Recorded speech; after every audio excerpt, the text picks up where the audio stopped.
কোরবানির পশু আমদানির কোনো প্রয়োজন নেই বলে জানিয়েছেন মৎস্য ও প্রাণী সম্পদ মন্ত্রী আব্দুর রহমান।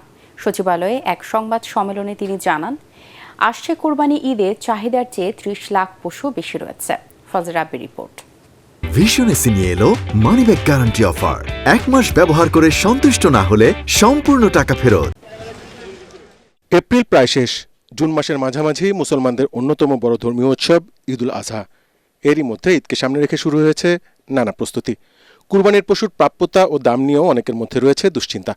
তবে মৎস্য ও প্রাণী সম্পদ মন্ত্রী আব্দুর রহমান জানিয়েছেন, চাহিদার চেয়ে ৩০ লাখ বেশি কুরবানির পশু রয়েছে। গত কুরবানি ঈদে ১৯ লক্ষ গবাদি পশু অবিকৃত ছিল, সেই জায়গায় এবার আরও ৩০ লক্ষ সংযোজিত হবে। তো সুতরাং এটা আমদানি করবার কোনো প্রশ্নই ওঠে না, বরং এই বর্ডারের যারা দায়িত্ব পালন করে তাদেরকে নিশ্চয়ই তার সংশ্লিষ্ট মন্ত্রণালয়ের সঙ্গেও আমরা কথা বলবো, যাতে কোনোভাবে কোনো ভিন্ন পথে বা কোনো অবৈধ পথে এই গবাদি পশু ঢুকতে না পারে।